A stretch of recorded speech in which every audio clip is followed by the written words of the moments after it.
To the mayor and council, and of course to Todd, who I met last year, and Wanda for getting me up here from St. John today. And actually it worked out well to meet some other people that I had some conversations with last year about the foundation. I don't know if you've had an opportunity to look at the package, but just to kind of give you a bit of a snapshot, we have been around for 11 years. I've jokingly said we're the least known foundation in the province. We're trying to change that narrative.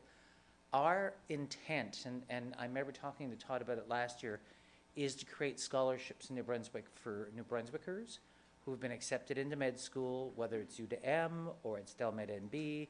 Some cases we have students in other universities across the country, University of Ottawa, Laval, we've had UBC, but with the provision that on a $5,000 a year or more scholarship for 4 years, they pledge a return to service to us. The idea is to get students to give them the compelling business case to stay in the province or come home and practice. We lose a lot of talent to other jurisdictions in Canada. The grass is always greener. The pots are always bigger in terms of scholarships and funding. And before I kind of go into this, I mean, there's a couple of things that you should probably be aware of, that medical students in Atlantic Canada carry the highest debt in the country, have the least access to bursary and scholarships. And if you say you're coming out of Delmed NB from a 4-year med school program, you do 2 years residency, which doesn't pay a lot, and it's a lot of work. You're starting a practice with $250,000 worth of debt. So it's half the reason this foundation was set up. We're the only not-for-profit in Canada that does this. But in a province where 40,000 people are waiting for a family physician, and I think those numbers are low, talking to people I know in the Department of Health, it's probably closer to 70, albeit in a growing province, and that's a good news story. We struggle with access to health care. It's a detriment to our population. It's a challenge to attract all those wonderful COVID emigres coming into the province if they're going to stay here, if they've got to wait 5 years for a doctor, and it's a real impediment to business development. I speak to CEOs all over the province who tear their hair out on Zoom and on the phone, struggling to get employees to move here because of access to healthcare. So I'll just go through a presentation very quickly. There is an ask. I've been back and forth with Todd about that last year in terms of positioning. Our scholarship deadline, just for your own reference, is May 31st. That's every year. So if the city does decide to support, do let me know before then. I'll happily write an agreement, and I'd love to do a media around it too. We just recently had Riverview join us as a scholarship supporter. The town of Rothesay does it, where we're headquartered, and the city of Dieppe just did an endowment, and I'll be working with Evanston and Grand Falls next week. So the idea is to really rally municipalities around what the foundation does. So if you probably see it better than I can in the package. Really, it just gives you a bit of a background. We were founded 2008, 2009. Dr. Donald Craig, a lifelong family physician practicing with actually his 2 brothers in the north end of St. John. They had a joint practice of something like 15,000 patients. It was staggering. It was of the time.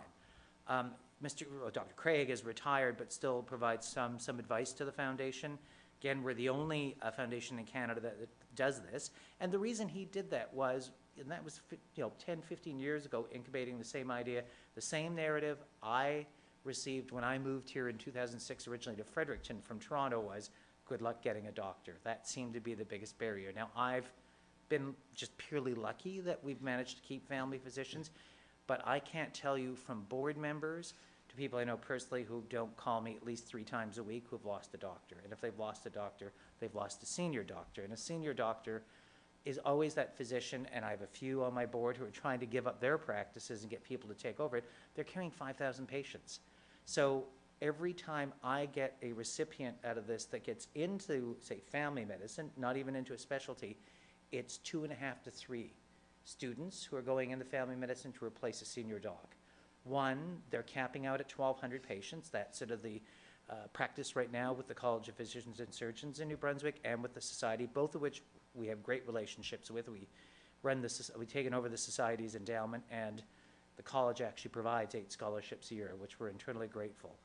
But at the end of the day, they're taking less patients because they're wearing more hats in the healthcare system. So you're finding a family physician now is probably doing a long-term care facility, a walk-in clinic, a part-time hospice or part-time obstetrics. They're doing at least 3 or 4 pieces that didn't happen even 5, 6, 7, 10 years ago in the healthcare system. It's a good news story in the sense of they're filling needed areas within healthcare, but it does mean they're in collaborative practices, they're not taking 5,000 patients. And as our founder said, he didn't see his children grow up till they were about 15 years old. So I understand the work-life balance argument in healthcare. So just going through all of this, since we started, we have given out, we've raised actually over $8 million. We've given out $2,530,000 so far in scholarships since our inception. We have supported 168 students since our inception, and that's through 348 bursaries, which equals about 280 years of service, as we call it. We've also have 154 recipients that have pledged to return to service. That means if they're involved with us, they've received a scholarship, they've either pledged to do return to service or they're already starting it. So it's a good return on investment in terms of our students are tending to stay. We've only lost 6 students in our 11 years, and of that, 5 have already repaid through donations, their scholarships, recognizing that they've left the province. We have, and then last year we gave out 56 scholarships, so we continue to grow. The year before, it was 42. We're also seeing from the Francophone side of the application numbers, they're doubling every year, which is great. I'm in regular contact with both medical schools, U to M in particular, because I'm working quite hard to build on Francophone scholarships. There's a big scale of difference between the 2 schools. U to M's only $5,000 a year. Delmed NB is $25,000 a year. But at the end of the day, a $5,000 scholarship would still help keep a student in this province or get them to come home. There's a different setup with UDM and University de Sherbrooke. You know, they don't technically practice in Quebec. They can do the residency there.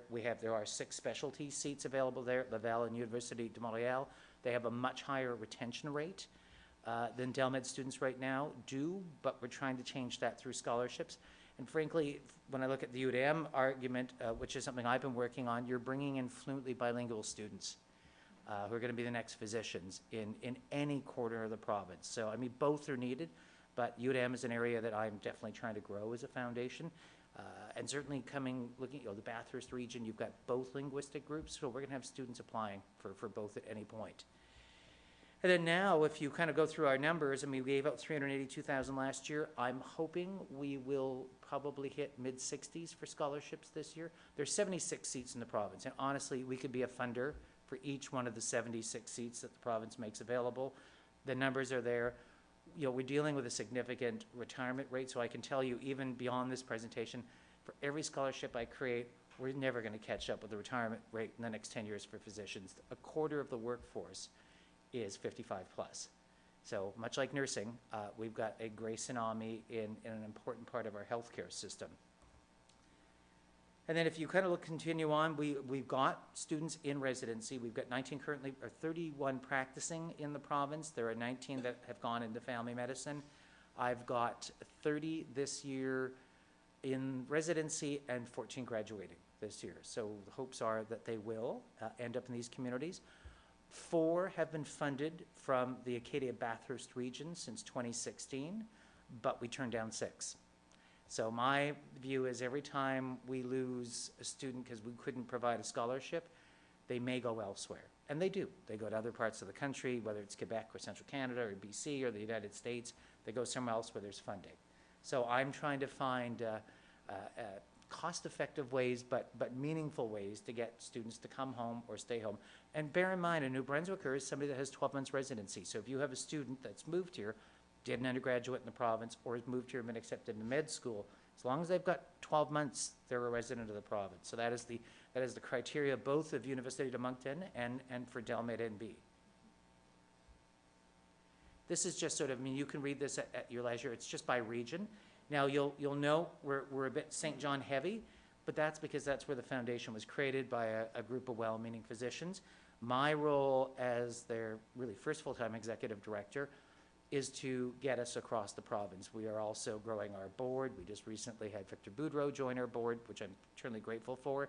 He's been really quite instrumental in opening doors, and as a former health minister, He understands what we do as a foundation. So we're really trying to broaden our reach. I said, I'm here. Next week I'm in Evanston, Grand Falls, and I'm in Fredericton. So as things open up, as the pandemic, I find is starting to loosen up a bit, we're finding more and more engagement that we can actually come out and talk about students. We have 2 recent graduates here that many of you will probably know. Dr. Rajiv Tilak, who is the emergency head at Chaleur. He was a recipient of ours, and Dr. Natalie White. They are our most recent recipients. That just sort of shows you about our costs. And again, what I've really touched on is just about what the foundation does and the impact that we're facing. It's 40 to 45,000 on a waiting list. That doesn't even get into specialties. Specialties are deeply stretched in this province, and they're actually at the highest end of the retirement rate right now. I have a cardiologist on my board who would probably like to give up his practice in his 70s. So again, we're facing some of those issues. So for every student we can get to stay in the province or come home, I look at it as a huge win. And I'm reaching out to municipalities and chambers and foundations and individuals, community service groups. I've just met with Knights Columbus earlier. I've met with a business leader who I met last year who's interested to find ways that we can build a compelling case to keep students here and in the region. So what I do with cities and municipalities is define a geographic area. If you want to do a return to service scholarship, I can easily sort of help finesse the contract and what does that look like. You can designate the schools you want to, but what it is it's a 4-year commitment if you're doing a flow through. So I think in the original proposal I sent, it was $10,400 a year for 4 years. That $400 is just our admin fee. We have no government funding, so for me to pay my only staffer I have myself and keep the lights on, we provide add a very small charge to things like flow-throughs and endowment funds. And the idea behind that is that would create 2 $5,000 scholarships, to which we would then advertise. We're going to be pushing out the announcements for our scholarships in a matter of the next week, and we'll be doing that right through to the end of May, because like all good students, they'll all probably submit it about 48 hours before the deadline, but it's May 31st. So I expect this year we got what, 100 and we funded 56. We had 126 applicants last year. We couldn't fund half. I think we'll be at that or more this year as the word starts to spread.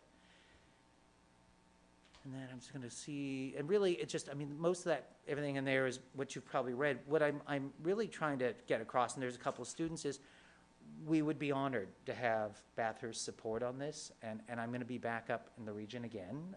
I suspect I'll be in Campbelltown and Dalhousie soon. I've had conversations with the mayors there, because everybody's looking for a way to keep students in the region. And really, what I'm saying is a 4-year return to service scholarship is meaningful, because once you're in a practice for 4 years, the likelihood of you leaving drops significantly. And that's what we've found in study after study right across the country in attracting physicians. And that's it, honestly. I mean, if you have any questions or comments, I'm happy to answer. I just wanted to sort of highlight what we are, because I am well aware not everybody knows who we are, so it's a great opportunity to raise awareness. We do have a few questions. Councillor Anderson. Thank you, Your Worship. First, I've heard of this scholarship, and I'm pretty up on my scholarships because I have a son that's looking to go to medical school. Well, you know where to look. So now I know I have a name and everything. Question, do you ever see any issues with the graduating students getting jobs? Because I know there has been an issue with the province where there was only so many numbers that were being released a year, what have you, and there was an issue. Numbers were sunset not long ago under the last health minister.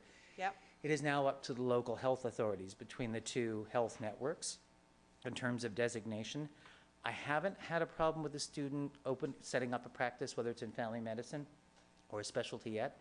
If it came to that, I'm sure we would at least have a conversation with the college and the society, because that really is the college is the driver behind that as well. I haven't yet, but I know that's come up in the past. Now, I think that's changed a bit. I know when, I think it was Ted Fleming was the health minister, Yep. They had sunset the numbers because they felt it was a burden. There was a whole different business case for it in the 90s that doesn't exist anymore. Mm-hmm. But certainly, us as a not-for-profit foundation would at least advocate on behalf of a situation where we felt a student couldn't get it if it was a designated area. But I think, given the current context, I think most health authorities would be more than friendly, hopefully, to having physicians set up. And we've had 2 that have just set up here not long ago, and I don't believe they were impeded at all setting up Okay. their practices. Additionally, do the students that you award the scholarships to, do they have to maintain like a certain GPA in order to maintain their scholarship each year? Like, is there criteria Well, that's around up to the that? medical school. I mean, it As goes to long our. as they're, Yep. as long as they're good with the medical school, they're good with you. They don't have to reach a certain range. Well, I mean, it would be nice. I mean, they're ranked. Now, we have a grants committee. So our grants committee goes through 126, could be 130 applicants. We have to go through, it's basically a 3-week process. They're ranked. They're ranked on several criteria. They're ranked on their academic standing is important. Mind you, if you're getting into medical school, you've done pretty well in your undergraduates, I would hope. But more importantly, they're ranked. We also balance it on gender, language, region in the province. We need to represent every part of we have 7 health zones in this province. We need representation from all of them. And one of the things I've watched the grants committee in my last 2 years, and when I can sort of weed through 125 applications myself just to get a sense of students, is they're weighted on things like volunteerism and giving back to the community, right? And most of them, and I sit on 2 boards and do a full-time job like a lot of other people do these days, they can do circles around me, what they're doing in their mid-20s. So it does speak to a sense of community and giving back. And obviously, if they slip in their marks, then medical school would probably notify us if there was a situation that came up. But to date, we've never had an issue that I'm aware of. Okay. We've had 1 or 2 students who've had to take a year off because of personal situations and then got right back on the scholarship. Okay. Good to know. Thank you. You're welcome. Councillor Burnett. Thanks, Madam Mayor. Thanks for being here tonight, Mr. McLeod, and thanks for what you're doing.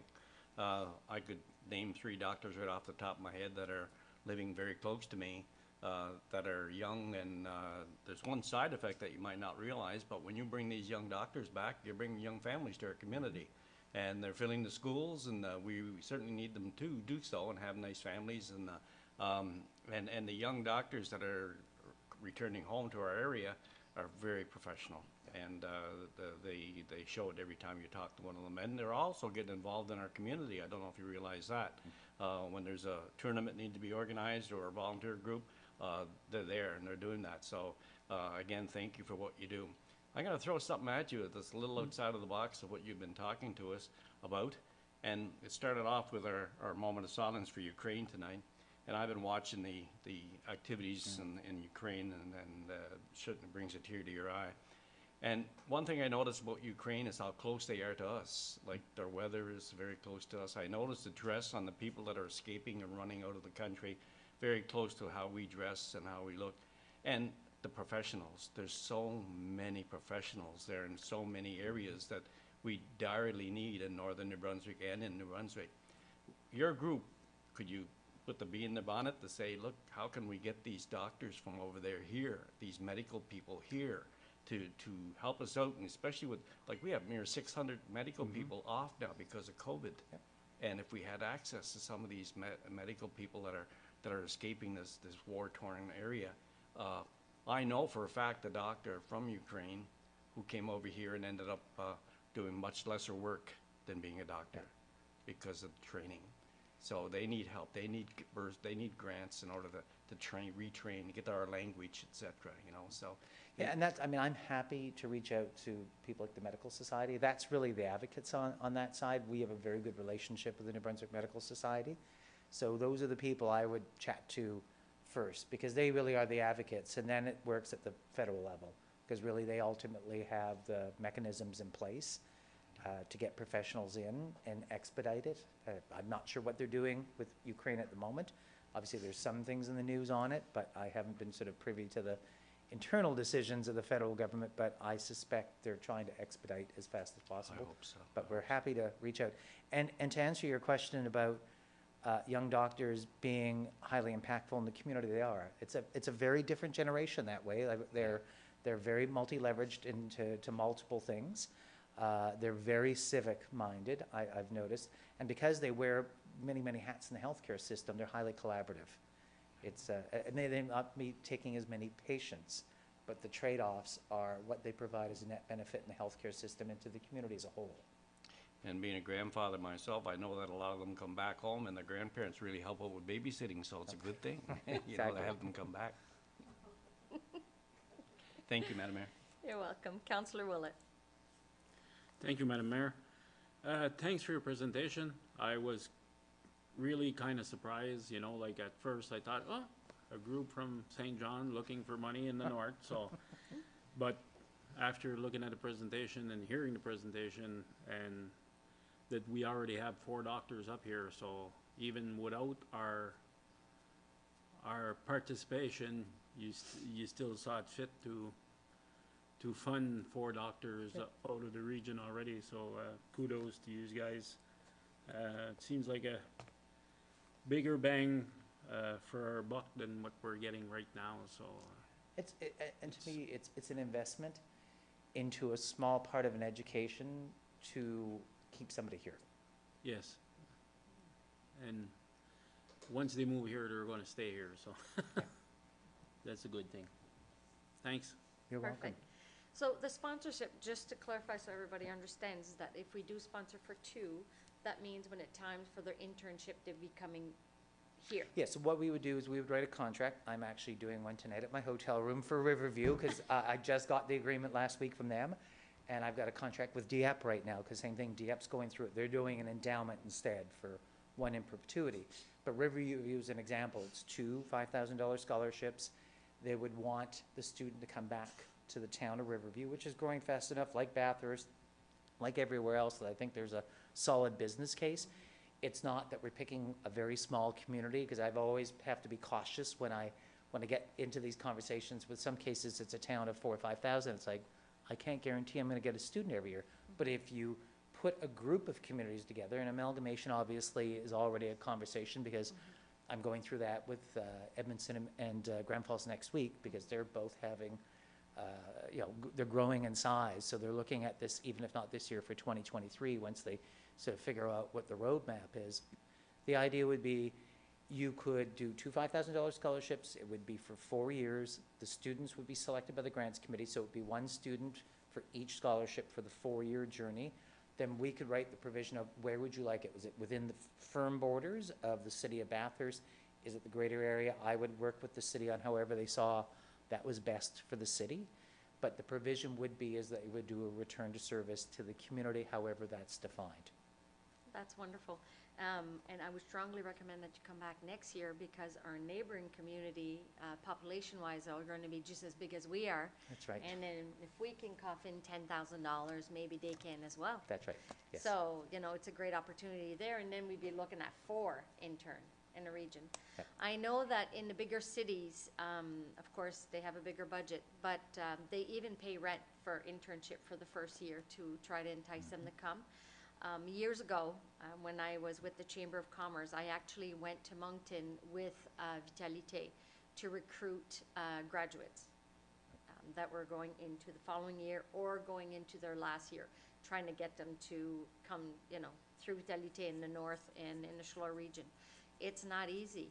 The competition that was there, you had every province sitting in there and your small little table, and it's, what are you going to do for me? Yeah. So I think this, just that in itself brings such a bigger value than we did with our bottle of scotch and put your name in to win a bottle of scotch, you know? So you get their business card just so you can try to get them, or their name and phone number to entice them to come and set here, so. And a lot of towns and cities are already incentivizing. So Hampton, I kind of use as a model, has been doing it since 2006. They spend $25,000 to $35,000 a year attracting physicians to a small bedroom community of St. John, albeit a very quickly growing one. And we had a $5,000 scholarship with them for 5 years, and then they moved on. I understand municipalities have to spread the wealth of what they do in terms of community investment with many, many partners, but it's not unknown. And I've had the town of St. Stephen reach out to me because they've had a couple major retirements, as has Fredericton. I mean, it's not exclusive to any part of the province, but this region has always, I think, struggled for several years, and you don't have to talk to Vitalité. You can just look at the stats online. And you can look at Horizon Health stats just for vacancies for physicians across the system. It's significant. And with a looming, it's not even looming, it's already here, that retirement curve that's coming in, and every senior doc you lose, you're gonna need 2 to 3 new docs to replace. So that's where we see ourselves as a partner in this. I'm not gonna be able to solve all the problems, nor will this foundation. We're not that big, but we can certainly be a partner in the 76 seats that the province allocates. And bear in mind, the 10 that are at Memorial now are coming back to the province in 2026, so the province will continue to fund it. We will continue to fund our students who have a scholarship to 2026, but those seats will come back, and however they're distributed, that's up to the province, of course, but those do come back. So I really see the work we do as somewhat finite, maybe infinite now, finite maybe down the road, which would be a lovely place to be, but right now I can see us doing scholarships, certainly growing on what we do in scholarships, easily, another 5 or 10 every year. I just think there is just enough demand. Perfect. Well, it's perfect timing because our committee, we've put a committee together for funding, so they will Right. be meeting soon. So we'll definitely be in contact with you. Madame Saint-Laurent will be following up. And do we have any other questions? Good. Thank you for your presentation. thank you. And this is very interesting. When I was speaking with Madame Saint-Laurent, we were reviewing it, and I'm like, this is like, wow. How, can we have them come here and speak to us?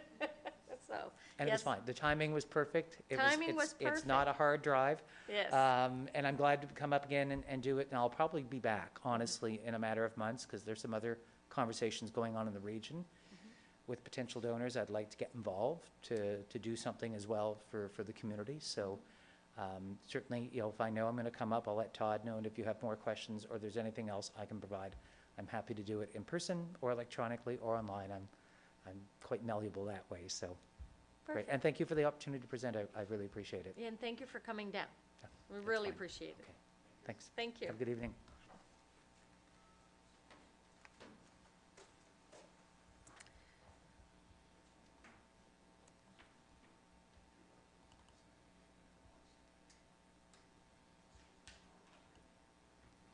On a une deuxième présentation. We have a second presentation, and it's from the Bathurst SPCA by Wendy Smith. Hi, Ms. Smith, how are you? I'm fine, how are you? Good. Thank you for being here with us. Thank you for the invitation, Mayor Yes. and Council, and Wanda for reaching out and helping me organize this. This is a great opportunity for us. The animal shelter and sheltering of animals in around Bathurst has been going on for over 70 years, for those of you who aren't familiar with us. Bathurst Animal Shelter per se has been incorporated since 1970, but for many years prior to that, in the Bathurst area, animals were sheltered by a lady named Peggy Lewson, and then with the help of the St. John District SPCA and Dr. Forbes McLeod, a small shelter was constructed on the outside of Bathurst. Later, after that, a group of people with the assistance of Mayor and the Chief of Police at the time, the St. John and District SPCA, Dr. McLeod and Mrs. Peter Legier, a new shelter opened at a trailer on Sutherland Drive, so many of us remember that. After 30 years of service at that location, the shelter moved in 2000 to its present location on Reardon Drive in the Bathurst Industrial Park. Our main funding is from fundraising, donations, adoption fees, and City of Bathurst tag sales and grants from organizations. We are contracted by the City of Bathurst to provide 24/7 animal control services and to enforce bylaw 2012-04. We receive no provincial or federal government money. That is a very common misconception that we received government money, but we do not. We receive no funds for operating expenses from the New Brunswick SPCA. To maintain our building, our board has been successful in applying for grants with the Regional Development Corporation, and we are constantly searching for other grants and have been successful with PetSmart, Walmart, with MB Power for a lighting upgrade, and the Kindness Club of New Brunswick. In the last 9 years, we've had to invest $160,000 into our shelter. This is over and above our operating cost. That money covered a new HVAC system, a new roof and siding, a 100-foot concrete pad for in our outdoor dog run, and we replaced the front entrance and improved drainage to reduce the funding in our backyard. These capital investments, again, are in addition to our operating costs. We have more repairs that are needed and our ongoing maintenance. All of these investments were either necessary to maintain the integrity of our building or to meet licensing requirements for the New Brunswick SPCA. We had to borrow $45,000 to finance these renovations. In 2019, we purchased a 2016 Dodge van that we use for animal control, as the city was no longer able to supply a vehicle for our use. Our board of directors are all unpaid volunteers, and we do not claim any expenses. The bookstore, our SPCA bookstore on St. Peter Avenue, is our main fundraiser, and they are 100% staffed by volunteers. The only paid staff at our shelter are the 6 people who are hands-on, working directly with animal control or in animal care. Countless volunteer hours by our board of directors greatly offset the cost of running our shelter, as do all the supplies donated by our supporters, and we also have wonderful support from many local businesses. Sheltering animals in New Brunswick requires a license under the Provincial Pet Establishment Act. This requires an annual inspection by the New Brunswick SPCA. The New Brunswick SPCA is adopting the Canadian veterinary standards for housing dogs and cats, therefore standards are increasing. We are required to have separate rooms for dogs and cats, of course, for isolation, quarantine, and for healthy adoptable animals. Temperature, humidity, lighting, ventilation must be constantly monitored and kept within clearly defined ranges. Standards for cleanliness, building safety, and staff first aid training must be met. Space requirements for each animal housed is monitored, depending on the type of animal, gender, health status, and sociability. We receive $0 from NBSPCA to meet these standards. In 2021 alone, this inspection resulted in costs of $7,983 to upgrade our interior dog kennels. If it wasn't for the continuous assistance from expert friends, these costs would have been significantly higher. We had to have 3 staff trained in first aid. In 2020, we had to modify our ventilation system, our temperature and humidity controls. Tag sales for the City of Bathurst continue to be a challenge for compliance. Tag costs for 2022 was almost $600, which requires the sale of 54 dog cats or 108 tag sales, cat tags, just to cover the tag costs.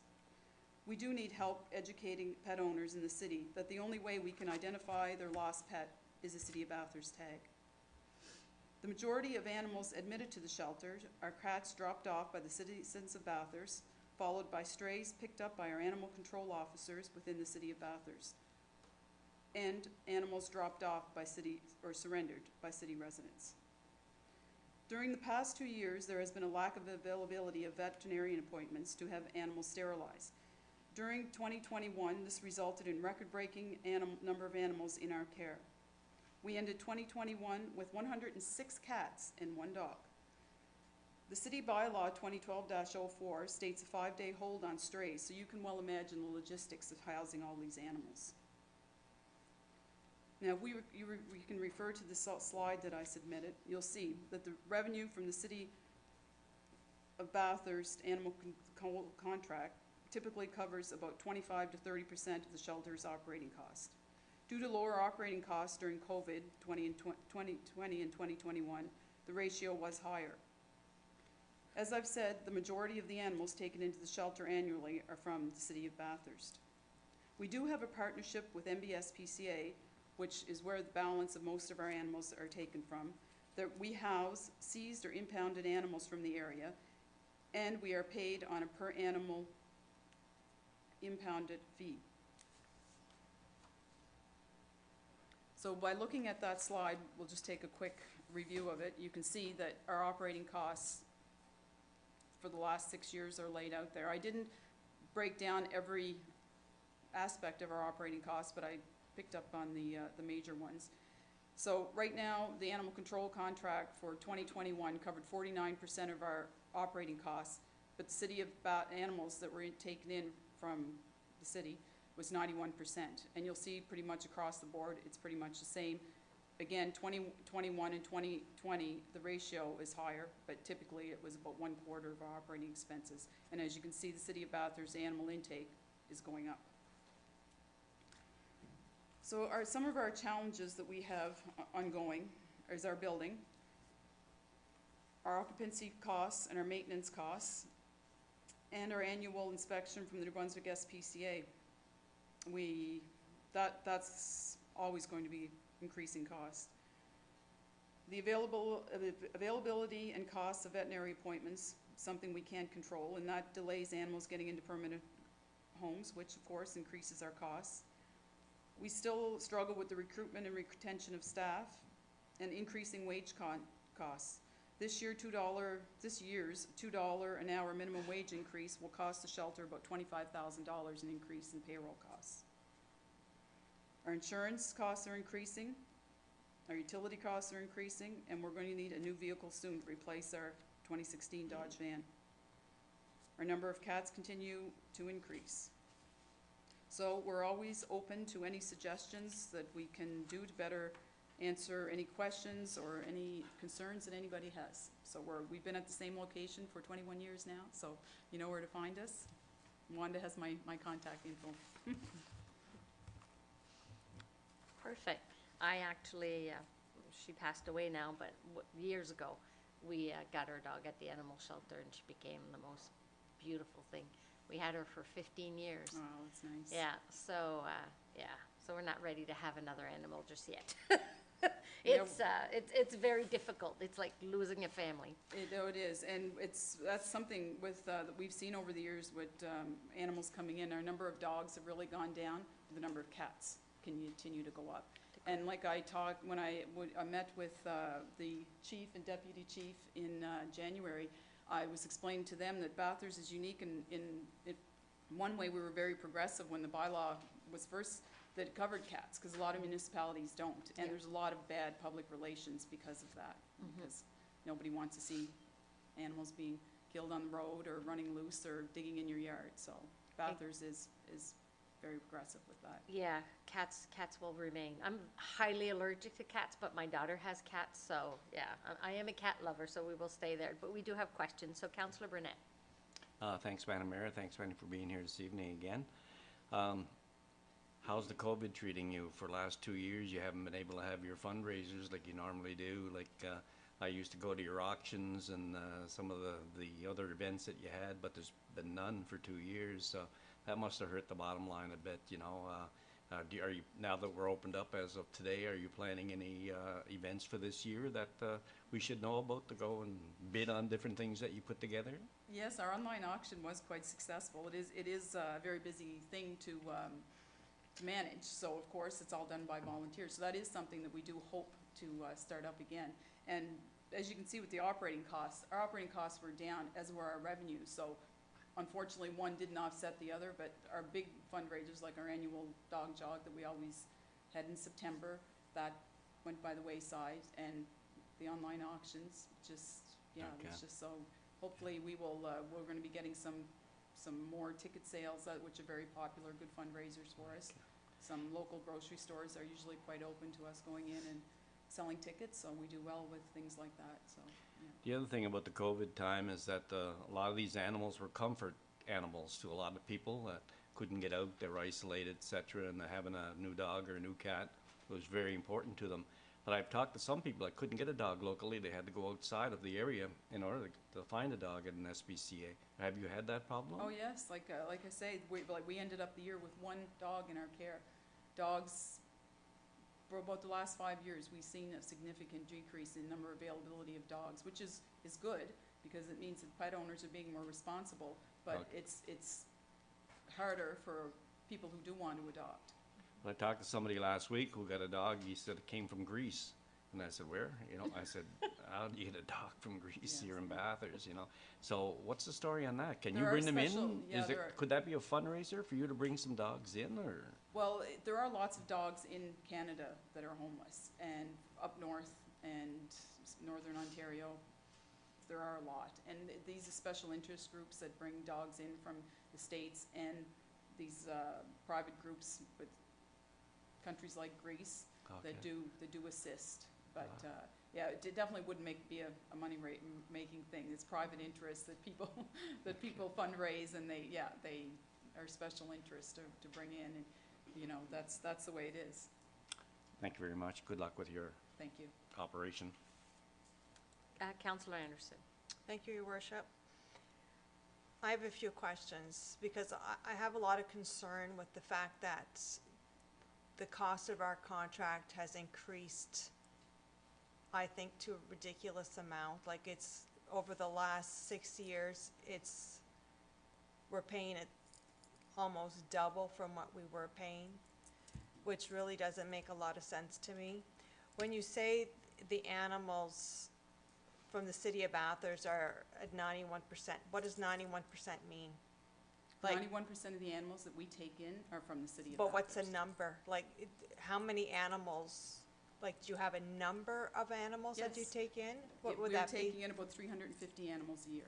And you must see a huge difference, though, with the fact that Charlie's Cat Rescue, like, I know how many cats they're taking in and the foster homes that they have located around the city and the success that they're having with adopting out these cats. Like, you must see a difference at the shelter with the amount of cats you have. The Charlie's Cat Rescue deals with the outskirts of Bathurst. We are dedicated to working within the city of Bathurst. So that is, they don't assist any animals within the city of Bathurst. That falls under the animal control contract. So they're taking animals that are on the outskirts of Bathurst, is where they do, taking their animals from. So unfortunately, no, we don't see any difference in the number of animals that are being admitted to our shelter. It's Really? sad, yeah. Because like I know there's a lot of foster homes within the city of Bathurst Yes. that are taking the moms and the kittens, what Yes. have you, and adopting them out through there. So none of the cats that they take are from inside the city of They Bathurst. are not. They specifically refer them to us if they are cats from within the city. So And how many? As with us, they have to refuse help to people on the outside of the city, and we only assist people from the outside of the city when we have space. And when you see the animal, like the numbers that we have, we rarely have space. So Charlie's is doing very, very good work assisting the residents on the outskirts of Bathurst. Why is it that the NBSPCA gives you guys zero funding? How does that even happen? It's a very odd situation where they deal directly with the province of New Brunswick and they receive money from the province of New Brunswick, but their focus is only on cruelty. They do not shelter animals. They do not operate an animal shelter. All the animal shelters that have SPCA in their name are considered branch societies of the New Brunswick SPCA. But it's really only we fall under their guidelines and receive no funding from them. But yet they receive money for their cruelty work from the province of New Brunswick. And they do not shelter animals. If they have to seize or impound an animal in a cruelty investigation, they'll pay us a per diem to hold that animal for them. That doesn't make much sense. That's the way it is, yeah.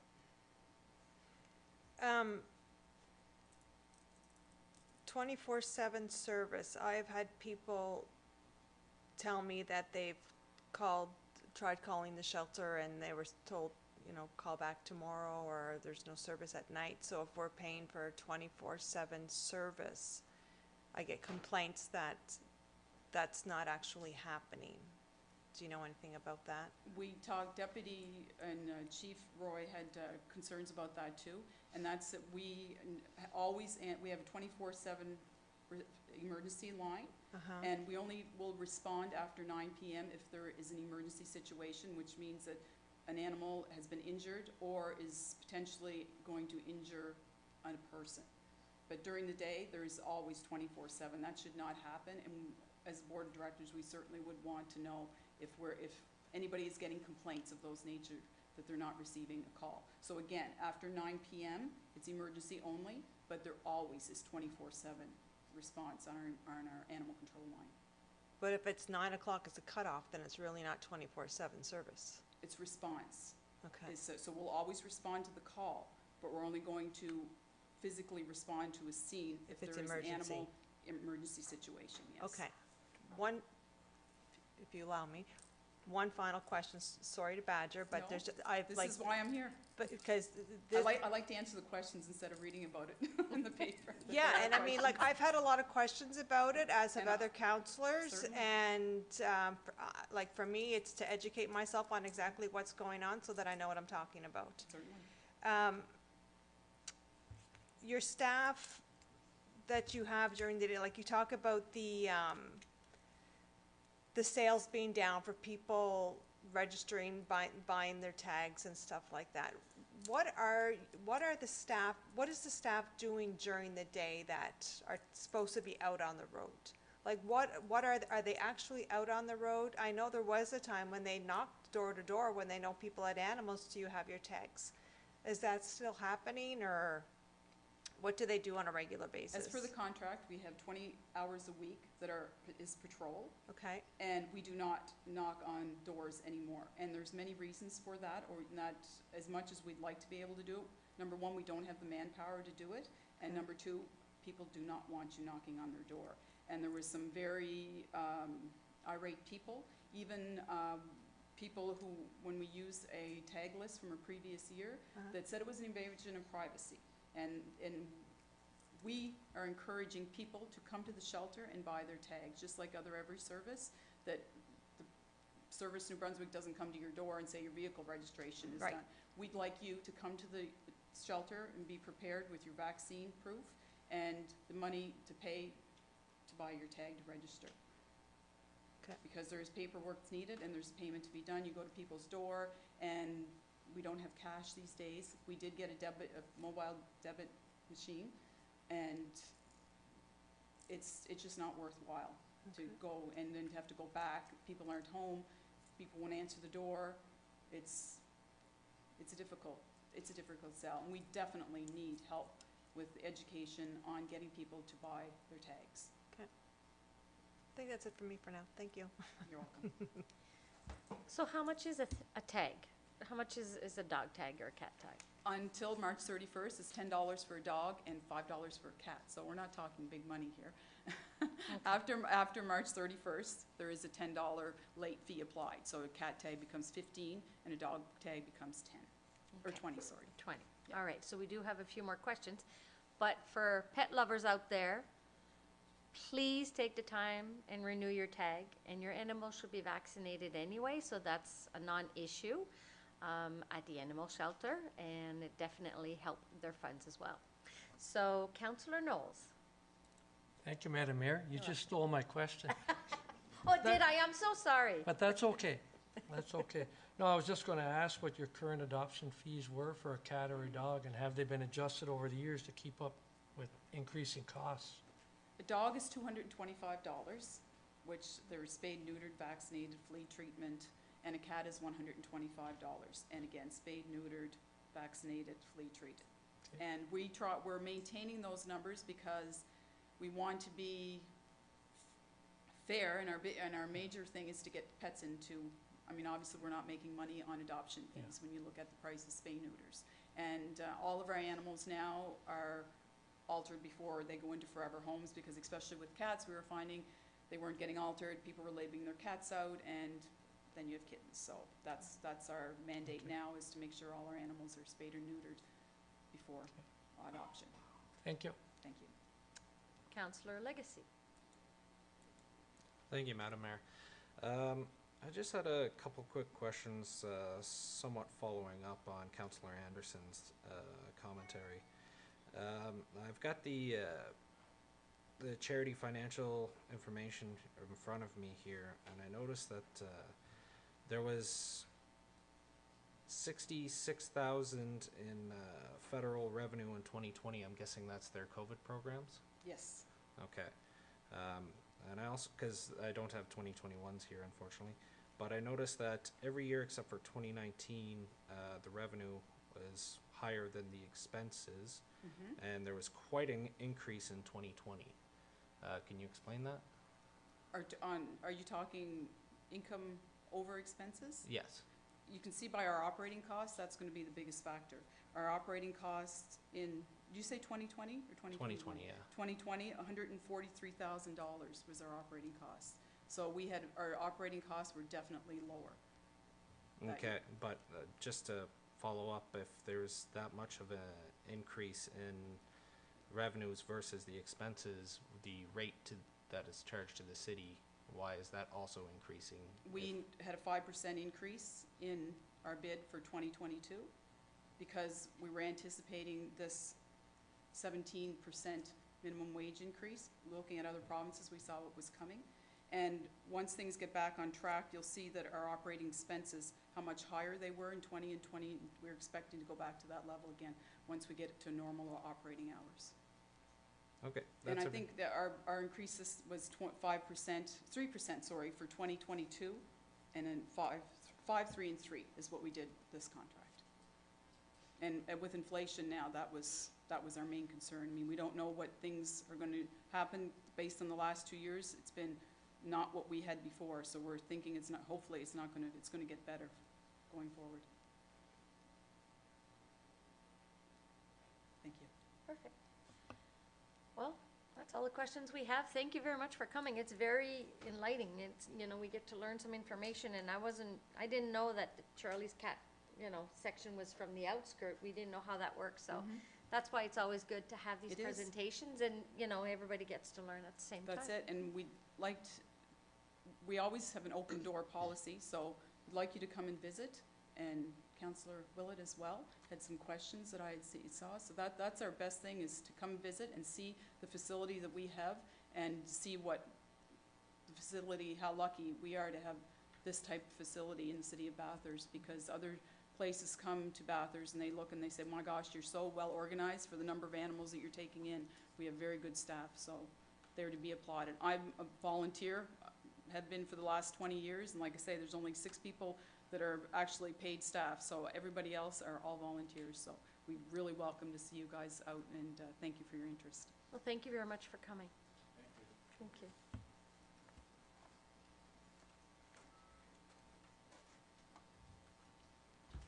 Okay, so we'll move on to engineering and operational services, dont services d'ingénierie et d'exploitation. So on a une mise à jour aux membres du Conseil Véloroute.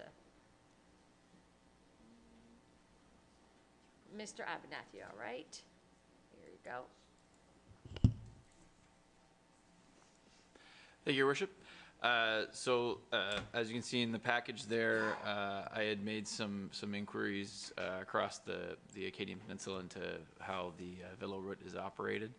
Only receiving a couple of answers, but some pretty good information from the town of Caracat. Essentially, first of all, they're very proud of their Velo route. It brings quite a bit to their communities, and the website, as I posted on there, was quite informative as well.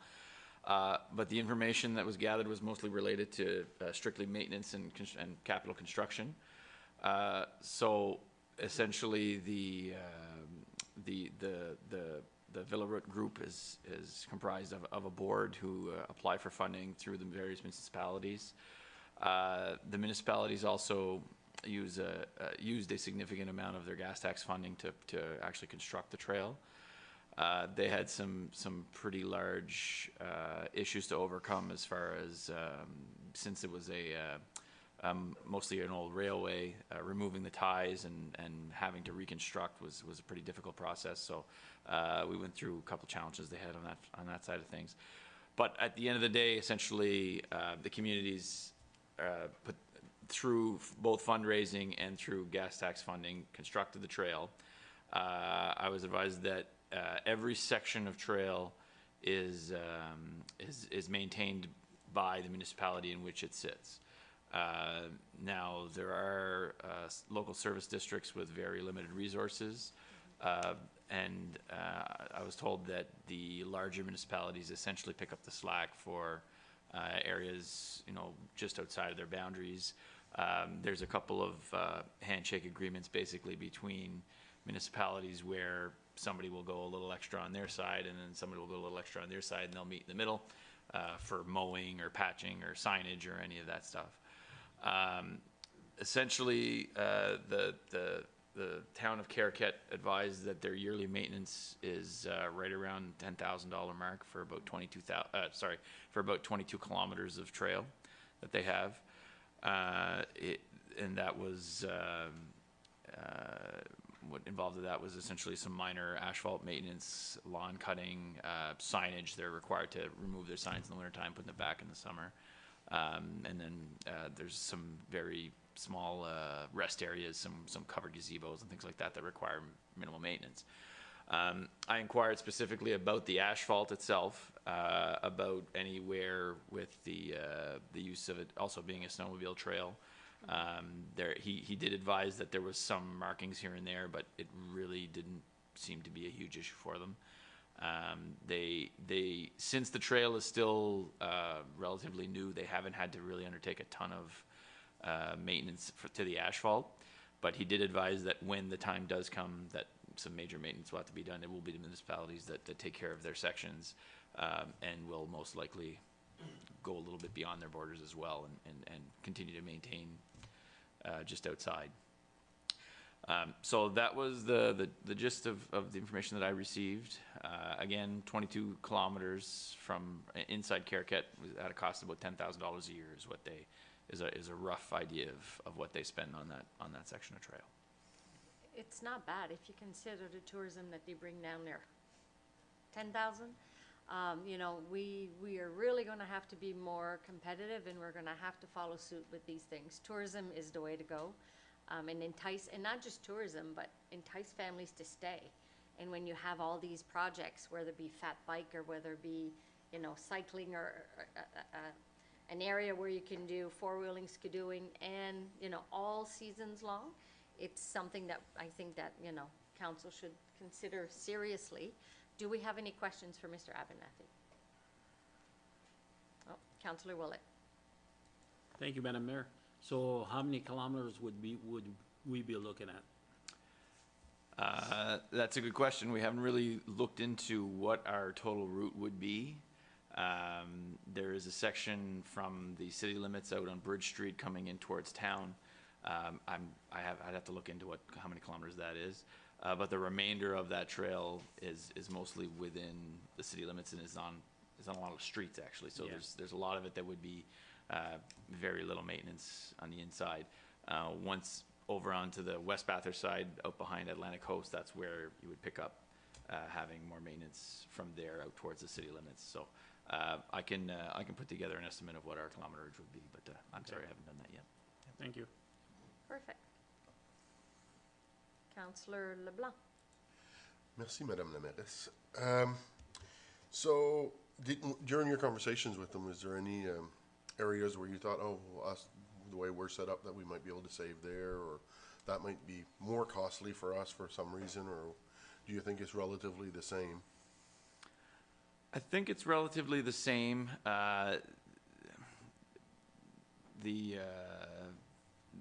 They kind of paid special attention to try and have local businesses and stuff along the trail in certain areas. I know the Grain de Folie and stuff is along the trail in Caracat area, and they said that really boosts a lot of activity in those areas. So, you know, when designing the trail, looking at things like that would be something to obviously push. But our trail network is kind of already set up. It's just not paved, right? Yeah. So there's not a ton else to put forward on that. It's paid the section or not, right? I'm looking at the cost here, and we're looking at $455 a kilometer, not even.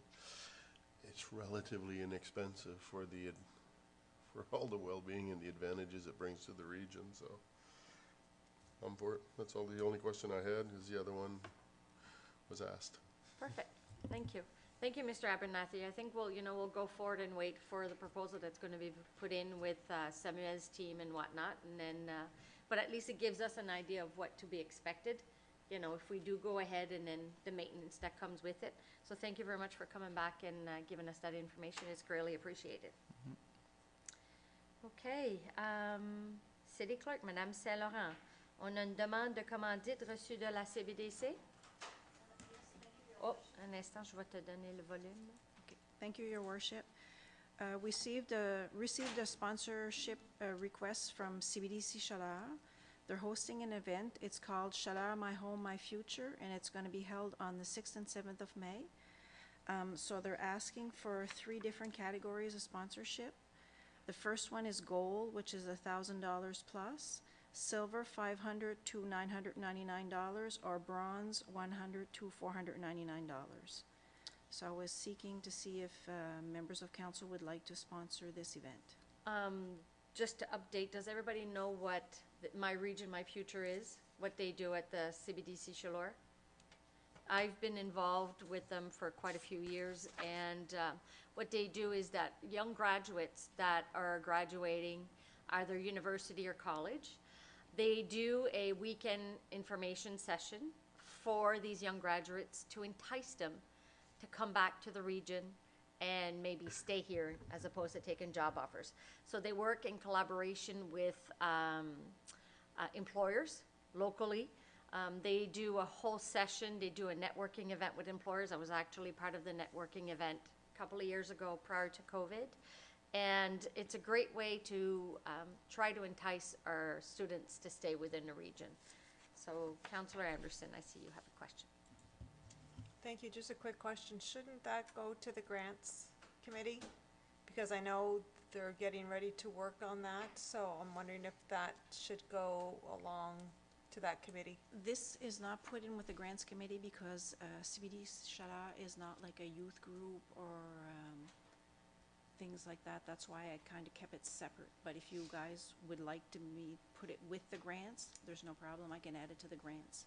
But it come in also after the cutoff date, so that was another reason why it wasn't set in with the grants. If council agrees to bring it in with the grants committee, we can. And Because then- technically the monies for that would be coming from our grant monies anyway. It's Yeah. the same fund, yes. But it came in late, so they had a time. Cutoff date was Yeah. the end of the year, so. Well, I think personally, just my take personally, I think it should go to the grant committee and them understanding that this application did come in after the deadline and their responsibility to divvy up the funds as they see fit. That's my take. Okay, perfect.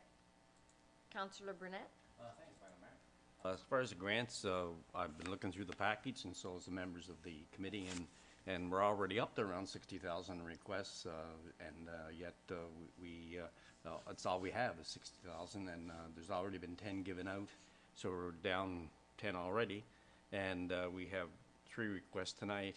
So I'm wondering if there's any other money anywhere else that we could tap into for something like this, like from the mayor's budget or some other budget.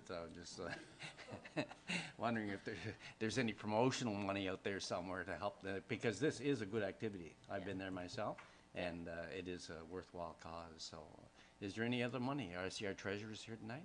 I'm gonna look at Madame Gauvin. I know for people, just so people are aware, that we actually doubled our budget this year. We used to have 30,000, we brought it to 60,000. Yeah. So that's something that past council had been trying to be doing for a few years, so we have doubled it.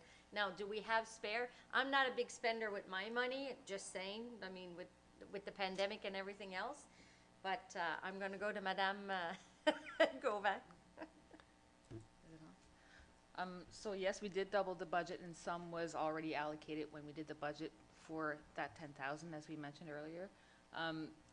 The money that's left over not allocated would be part of the festivals for the summer. So because of COVID in the past 2 years, we haven't used that funding as much, just because festival has been a little bit hesitant to do anything. So depending on what council foresees for festivals this summer or stuff like that, that could be the other tap-in. Other than that, it's kind of early in the year to know with all the increases that we've been talking since January, but that is one that I know that has been untapped for the past 2 years because of COVID. How about travel money then? Because council hasn't traveled at all, and with COVID, I don't know whether we'll be traveling this year. Is there any great amount of funds in travel budget? Travel will be coming in this year. With the 8 cities, La FMNB, everything else, everything is wide open. So there's going to be, all the mayors are going to be invited to a lot of the information sessions that we've been lacking for so many, like for the last few years. Yes. So your $1,600 that you have a year for travel, it'll be gone pretty quick. And that includes your food and your hotel. No, And I if just that's $1,600 that you get, I'm not even sure. It's not much. It's not much. I'm saying 16, but I'm guessing there So, okay. for the whole year, yeah. I'm just grasping at straws, just I trying to know. get some more money. Yeah. Oh, we know, Mr. Burnett. For Councillor Burnett. Gotta love you for it. Councillor Willett. Thank you, Madam Mayor. I think that my perspective on it is we don't have to give them a goal donation or whatever just to participate. Just make sure that we do participate, but I think that the grant money, we increased it to give local people, local groups, you know, a little bit more of this city incentive, and to turn around and to take some of that money to do something like this. I don't think that that's really what the grant money should be given for. It should be given for the kids or for activities or stuff like that to the groups.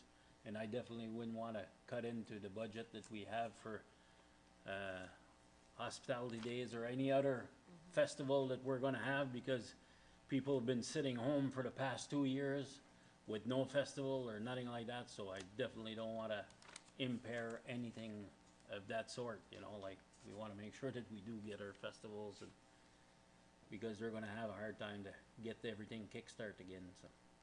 Perfect. Deputy Mayor Hondas. Thank you, Madam Mayor. I think with the last committee that I sat on for the grants committee, we were able to give everybody a little bit of it and keep a little bit of it. And so I think if we do our math right, we're our meeting on Thursday. We're going to hash things out. Hospitality days, please leave it alone. We are definitely working on something this year. We're planning something. We're in the planning committee, parts of it now, so we do expect to have something. And maybe on a smaller size, there's an announcement coming soon. I don't want to throw the cat out of the bag too quick. When it comes to grants, Mr. Burnett, Mr. Knowles, and myself are going to be sitting together with Wanda on Thursday. The reason I'm bringing Wanda in is because when we had it last time, we kept calling Wanda for information, so she's going to be there if we have any questions. I think it's like what we do when we're doing budget. Our department heads come with a wish list and we crack it down. I think that this is going to be the same procedure for us. So we're going to have to look at it. There's some causes that are worth more than others, and I think when it comes to kids and stuff like that, we gotta look at that.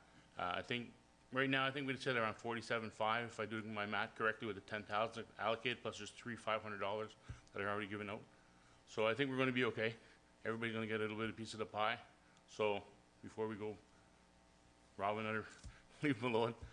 Don't touch hospitality days, please, because it's 3 years, and I think, like Mike said there, people are just willing to get out there, and we're willing to do something for them, but we really have to be together. So the grants committee is going to spread this money around and be fair with everybody, guaranteed. Perfect. Conseiller Leblanc. Thank you, Madame la Mairesse. To reiterate what Councillor Willett said, I agree. We got to be careful with the festivals, the money that was allocated there. This is stuff that we desperately need. I think we have to be careful.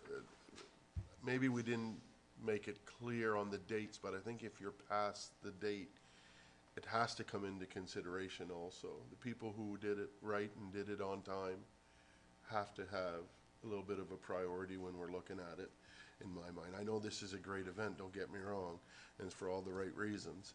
And I know they're going to do a great job spreading this around, but we have we have deadlines for a reason, right? Yeah. So, I think what happened with that one is because they are planning it now, because they weren't sure if they were going to have it as well. So they are late in the game, and I know that they're going to approach the other municipalities as well.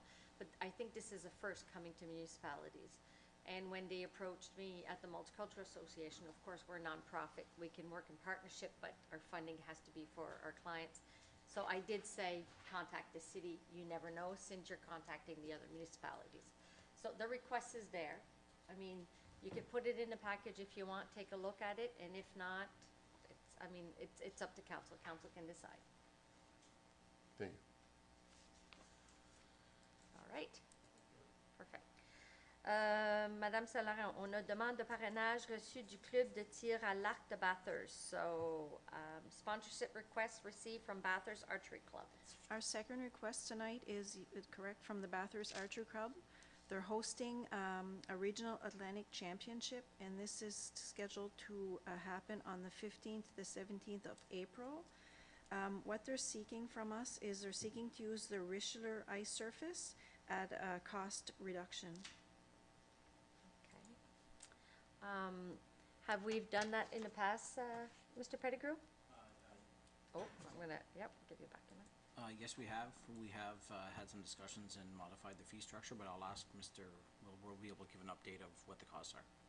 Okay, and who are we introducing? Our new manager of recreation and tourism, Mr. Ryan Wilbur. Welcome to your first. Yes, welcome Ryan. Welcome to the team, our new manager. Yay!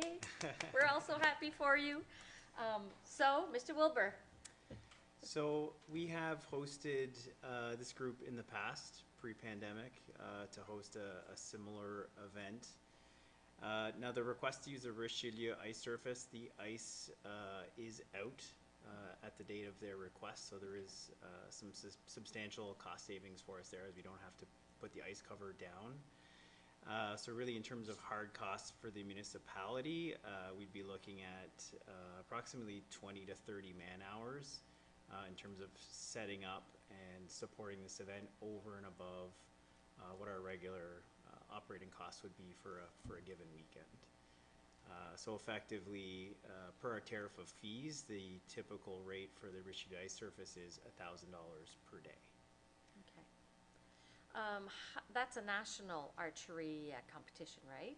I believe it's Atlantic Canada. Atlantic Canada. So Correct. it brings in how many people normally prior COVID?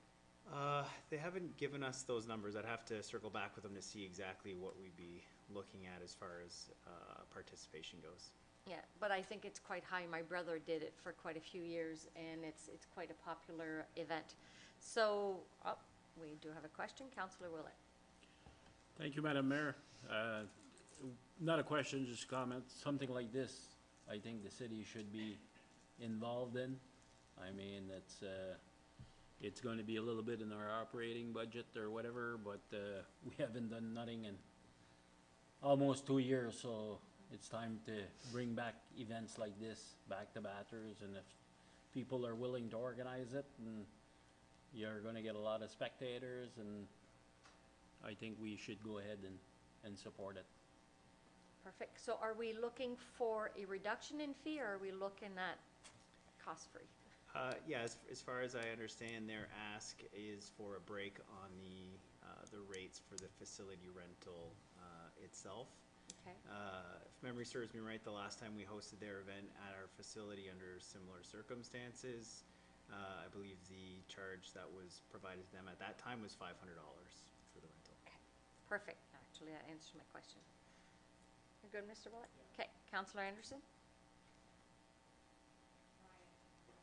Oh, you took your question? Okay. Councillor Burnett?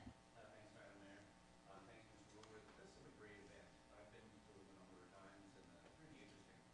And they do put a lot of people in motels and restaurants around mainly. So I'm glad that you're able to support them. And it's nice to see something like this in our civic center. It's of the ordinary, and it's people, again, in that door at the civic center. Absolutely. It goes to show you that that facility can be used for many things other than just hockey and other traditional sporting activities. The space requirement for this type of event really couldn't be done elsewhere in the city. So it provides a perfect venue for them to be able to host this event in our region. Perfect. Councillor Knowles? Thank you, Madam Mayor. Congratulations, Ryan, on your appointment. Thank you. I know I spoke with you earlier today, but congratulations again. Oh. I fully support events such as this, and at a very modest cost to the city. I think it's a win-win. Plus, we're bringing people in, and we want to get the center going again, so I fully support it. Great. Thank you. Perfect. Deputy Mayor Hondas? Thank you, Madam Mayor. Just the same venue as everybody else. I'd like to support this. We've been talking about bringing different events to this to KCI. I think this is a perfect opportunity. I believe that even one time we had a dart tournament there that was doing very well. For some reason had to leave. It would be nice if we can reach out to them, see if they'd be interested in bringing it back. Minimum cost recovery, basically. If we can get them in there for $500, I'd be more than willing to support that. And it's a great event. It's going to bring a lot of people to Atlantic Canada. It's going to bring a lot of people to our city. Motels, our restaurants are going to benefit, so why not support it? Especially during our off-ice season, as I mentioned earlier, the cost of the municipality in terms of providing a space is substantially cheaper. So it's a very very attainable. Congratulations to Ryan, by the way. Thank you. Perfect, all right. So would council agree that we let Mr. Wilbur determine, or do we go with the last time fee that we charged? Councillor Anderson? Well, I think that Mr. Wilbur's job is to manage, so I think we let him manage. Yes, perfect. Thank you, Councillor Anderson. So, all right. Oh, Conseiller Leblanc? Councillor Anderson's comment. That's exactly what I was going to say. Perfect. Thank you very much. Well, thank you very much, Mr. Weber. Okay. you. J'ai quelques petites mises à jour que j'aimerais amener au Conseil. So I have a couple of updates I'd like to bring to council. One in particular, c'est le dossier de transport en commun. J'aimerais vous amener ce dossier-là parce que jusqu'à date, on n'a pas encore reçu du financement du gouvernement fédéral pour le transport en commun. Qui veut dire que puis là, il y a du financement de sortie pour appliquer pour le transport en commun. Mais il faut qu'on fasse l'étude de marché. Fait, sans l'étude de marché, on ne peut pas faire application pour transport en commun. On a perdu la phase 1. Fait, on a l'Association francophone des municipalités du Nouveau-Brunswick et le réseau d'inclusion communautaire qui travaille en partenariat avec les municipalités. Ils ont été chercher, l'étude est de 50 000 $. Ils ont reçu 50 $ de la SDA, qui est 25 000 $, excusez-moi. Ils ont reçu 25 000 $ de la Société de développement régional, la SDA. Fait là, qu'est-ce qu'ils font? C'est qu'ils arrivent, puis ils ont partagé d'après la population. Je pensais que je vous l'avais envoyé, je m'excuse, mais en grosso modo, c'est 25 000 divisé par les autres municipalités, basé sur la population. La façon que ça fonctionnerait, c'est que la ville de Bathurst donnerait 16 000 $ pour l'étude. Mais on ne serait pas facturé le 16 000 $ pour l'étude, pour faire l'étude. Parce que si nous recevons la confirmation du financement avant cet automne, l'AFMNB ne va pas facturer les municipalités. Fait, c'est une grosse chance que c'est un 16 000 qu'on va peut-être être facturé, mais seulement si on ne peut pas avoir le financement. Je sais qu'avec la réforme, il y a beaucoup de changements qu'il va y avoir, puis transport en commun va être un qui va arriver dans l'année 2023. Mais sans l'étude, présentement, on ne peut pas aller à l'étape 2. Pour être capable d'être en mesure d'aller à l'étape 2, il nous faut l'étude. Fait, moi, j'approche le conseil ce soir pour leur demander, et toutes les autres maires, on s'est rencontrés, on a eu une réunion sous la réforme pour l'Association francophone des municipalités. Et pendant notre rencontre, les maires sont rencontrés, dont Pointe-de-Pitre, Petit-Rocher, Nigadoo, Burstford. Et tous les maires étaient d'accord. Fait, tous les maires ont approché à leurs conseillers pour leur demander la même chose. Et moi, je vous arrive et je vous demande si vous seriez prêts. Je regarde Mme Gauvin aussi. Pour 16 000 $. Mais comme je vous dis, on ne recevrait pas la facture si on arrive à avoir la confirmation pour le financement pour transport en commun par propre. C'est certain que on approcherait le gouvernement fédéral avec Serge Cormier, mais il y a des programmes qui existent. Mais on ne voudrait pas manquer la phase 2. Puis la deuxième phase est cet automne. Fait, je vois Monsieur le conseiller Leblanc. Madame la mairesse, Oui. comme vous le savez, ce dossier, j'y tiens. Il y a quelques dossiers dans lesquels je tiens, et celui-ci, c'en est un. Écoutez, on parle d'attirer des professionnels, des familles, des immigrants, etc.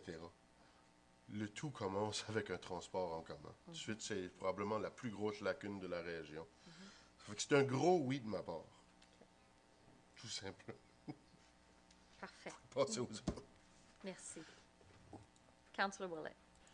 Merci, Madame la mairesse. On peut pas prendre la chance de tomber en arrière avec ce projet-là. Ça fait que même si on serait obligé de payer le 16 000 $, si c'est rien que dû à l'automne, ben on peut l'introduire dans le budget de l'année prochaine. Ça fait que je suis bien d'accord de foncer avec le projet, parce qu'on a vraiment besoin des autobus en ville. Merci beaucoup. Councillor Anderson. Go for it. Go for it. Yeah, fully support it. Good. Thank you very much. Transport en commun, c'est quelque chose qui me tient à cœur aussi. Ça a été du début de mon mandat. C'est nécessaire. On On a tellement d'employeurs. Ce matin, on a eu un déjeuner avec des employeurs qui cherchent à embaucher. Puis c'est ça la réalité. C'est un employeur qui est à Burstford, mais la personne vit à Bathurst. Prendre un taxi, c'est très dispendieux. Puis les autres municipalités, ça a très bien été. Je vous remercie beaucoup. Ça fait, on va y aller de l'avant. Madame Gauvin, on va s'asseoir. On va trouver 16 000. C'est correct? Oui? OK. Bon. That was good. That was easy. It was like hit the button or Staples. That was easy. Thank you. Hey, hey, we're all back together, so it's kind of nice and not being virtual. A little update on the new reform, just for everybody to know. We have started our meetings. We, for the city of Bathurst, our committee we have a representation from North Tedigush. We have someone from Big River, and myself, Councillor Willett, and Councillor Anderson, which is as a backup for either myself or Councillor Willett whenever we cannot meet. So for the citizens that are wondering how this is going to work, we'll have 2 seats. We will have an election in November. There will be 2 councillor seats that are going to open up, and those seats will open within the outskirts of the LSDs, or Mr. Pettigrew, what the LSDs, is that how we're saying it in English? Ou c'est la LSDs, okay, perfect. So how we've come to an agreement, the meetings are going extremely well. So we've opened one ward for 2 seats. I know in other regions a bit different, but because we've had a little bit of Big River and North Tedigush and South Tedigush, so 2 seats, and people within the district, outskirt district, will be able to put their name in for council. And the election will be in November, so we will make some changes to council chambers, and we will be adding 2 seats. We've been assigned, so we have Frédéric Dion. He used to be the director at l'Association francophone des municipalités. He knows the region, and the conversations are going extremely well. For people out there that are wondering, so we will have 78 districts within the provincial government, so we're looking at, cities, and 12 rural. And so that's going to make a big, big difference. There's also the reform with the Regional Service Commission that's happening at the same time. Being president at the Regional Service Commission, I can tell you that the transition is going extremely well. We are ahead of the game for other regions because we already have tourism with the Regional Service Commission. We're in the process of doing economic development with the new changes that we've done with the Regional Service Commission. And le réseau d'inclusion communautaire are actually going to be transferring with the Regional Service Commission by June. So they've already met with the department. So there's going to be a lot of changes at that end, and at our end, it's going extremely well. I can pass the mic to Mr. Pettigrew. He's been involved in some of the conversations within the employee side as well with management. Thank you, Worship. We have a technical committee that has met with Mr. Dion with regards to a representative from the local service district. Mr. LaPlante and myself are the representative for the city. And we just started our first meeting, but we're going through the process of meeting deadlines for budget when we work on budgeting process. So we've initiated the process and continuing to provide information as we move forward. But there's really nothing to update at this time. It's still at the preliminary and exchange of information. So as it progresses, we will continue to update. Perfect.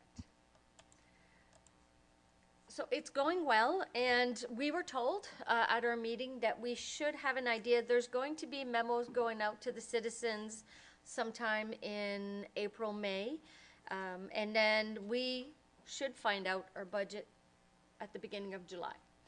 How will it work? We still don't have all the details. We're still waiting like everybody else.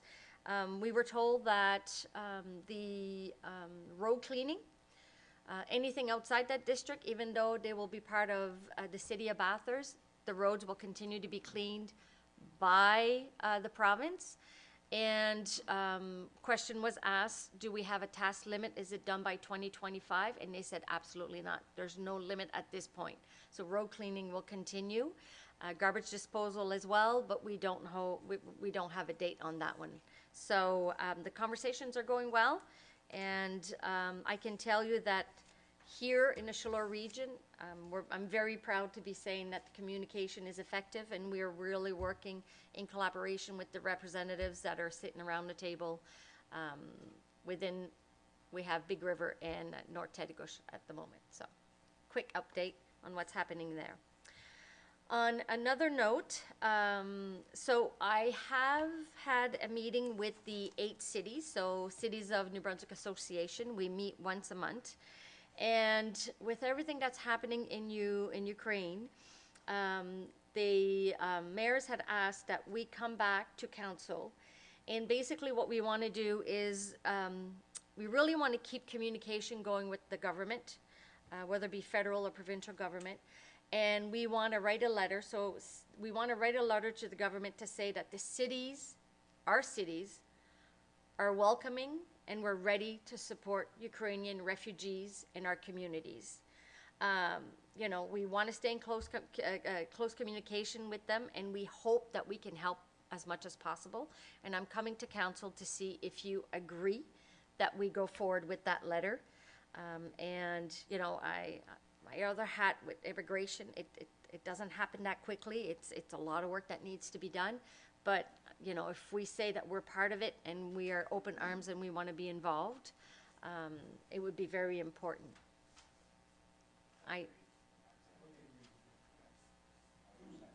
Perfect. And I see your light is up, Councillor Burnett. Yeah, it's on the previous topic. Oh, I'm so sorry. I didn't yeah. see it. I was so passionate that I bypassed it. The Ukraine one is passionate as well. The mapping for Yes. what we're taking in to the city, have you got an idea what that, how far back Miramichi, how far back Rough Waters, how far back Little River, Tedigush, do we know? We're going far back. Are we?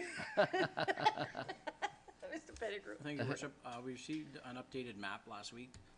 It's in a format that's not real clear, so I provided it to our GIS department to clear it up a little bit, because there's the lines are as big as a street in some areas, so we're gonna get them to clean it up a little bit and confirm it with the province, but once that's done, we'll provide it to council. Is Little River Drive in there too, or? Well, I'd like to make sure I clarify it first, because there is some changes and some modifications since our last update, and I don't want to give you a route and I'm off here, so. Okay, thank you. Yeah, we've received a few updates since then, because I know a couple of municipalities have requested, made changes and whatnot, so we have received. But as soon as we have it ready, we'll be able to have, even for myself, because I have citizens calling me saying, am I falling within the city limits? Yeah. Well, where do you live? And I'm like, I can't tell right now. As soon as we find out, the sooner we can know, the better we can inform our citizens. Okay, that's the goal. that's my point. Okay, Yes, oh yeah. yes, absolutely. Yeah, thank you, I thank agree. you. I agree. Now, another thing that I wanted to bring, which again comes from the 8 cities in our meeting. As we know, with COVID, we've had virtual meetings, but we've all done virtual meetings together whenever we went virtual. So the electronic meetings, so if we look at Section 69 of the Local Governance Act, pretty much says that a councillor can be up to 25%, which is, I think, 4 meetings if they can't make it, or if they're out of town for another meeting, that they can do it virtually, as we do council in face to face. We've never gone forward with that. It hasn't happened. But I think, you know, with COVID, opportunities, with our job, if someone tests positive, but they have no symptom and they have to stay under isolation, I'm coming back to council and I'm coming back to our IT manager to see what's a possibility for us to be able to do that, to have a councillor being virtually as opposed to everybody else. And one of the main reasons why we're talking about this is that we are looking to go to the government, are trying to change the Local Governance Act to maybe more than that 25%. But before we even go there, I wanted to see, is this doable for us? Yeah, so with a little bit of a heads up, I've anticipated the question. So I did reach out, did a little bit of homework with our neighboring cities, bigger cities, so Moncton, St. John, Fredericton. Some of them have been experimenting with hybrid meetings, so counselors in the council chambers and some at home. What some have mentioned, though, is with the complexity that comes with that, you're going to get more technical issues, which happens. So, I mean, we have two setups that work very well, right? So we have here in council chambers, we're diffusing to Facebook, so that's really working well, and then we're doing the same thing, everybody at home, we're sending it to Facebook, it's working very well. We also need to look at the process of integrating simultaneous translation up to the webcast, so we're looking at that as well. But combining both together, I'm not saying we can't do it. You'll never hear me say you can't do anything. That's not part of my vocabulary. But we'll need time and probably a little bit of money. But we can get there if that's really the way council wants to move forward, and if it's really something we want to go, we can make it happen. Okay, Mr. Pettigrew? Yeah, thank you, Your Worship. Just to follow up on that, we've had some discussions. So ultimately, what we would look for is if it's something that, you know, it's currently allowed within our bylaw to have that happen.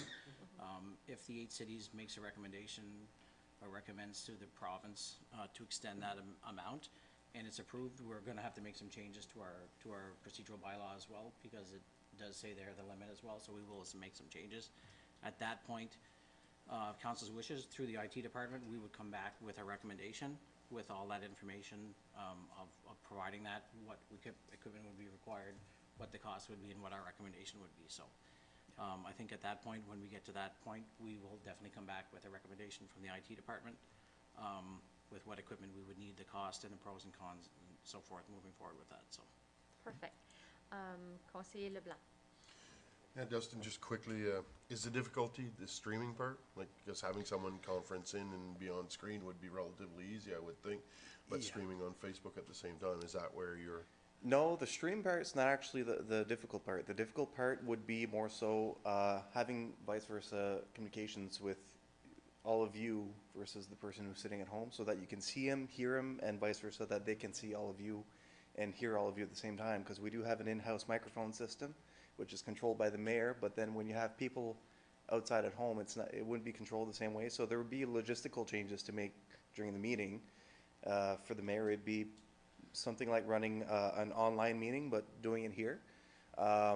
But that's the hardest part, is really integrating both communication systems together that you can hear and see each other easily. I was wondering why, because I mean, we do it at work all the time. We have in-person meetings, one person's on the screen. But I understand now with the when everybody's online, it works great. It's just that when you have a system like this. When I say we will be 25 in a boardroom, and we'll have 2 people up on the screen who are elsewhere, and that works very well. Yes. But the mayor doesn't have to press a button for them to. Yeah, so there's logistical issues, and there's a little bit of technical behind that as well, yeah. Got it, thank you. Yeah. Okay. Merci beaucoup. So what we can do for now is, because, you know, we'll look into seeing what are the possibilities for us, and then go from there, because I know it's in the Local Governance Act, but we've never used it because we're not set up for it. So let's see cost-wise and see how it goes. And then we'll determine from there if we, you know, even want to support having more meetings. Right now, even if we supported them, we can't have it ourselves, so we'll go with that for now. Perfect. Quickly, before we adjourn, I just wanted to, Deputy Mayor Honda's brought something to me, I didn't forget. So starting tomorrow night, Charity Bingo Radio with Bounce 104.9, which will be starting. And it's going to be $10 for a booklet. Starts at 7 p.m. And it's going to be the Kinsman Club and Charlie's Cat Rescue in partnership. So it's going to be a fundraiser. So just know, if you love bingo, and if you've played in the past, where I know the Chamber of Commerce had it, every store is going to be selling the bingo booklets. So if you're interested in that, it starts tomorrow night, 7 p.m., $10 a booklet. And it's going to be a fundraiser for the Kinsman Club and Charlie's Cats Rescue. Nice, eh? Yeah, I thought it was wonderful. Good job, Deputy Mayor Hondas. Okay, so thank you everyone for being here. we'll take a 5-minute quick break and then we'll resume. So meeting adjourned.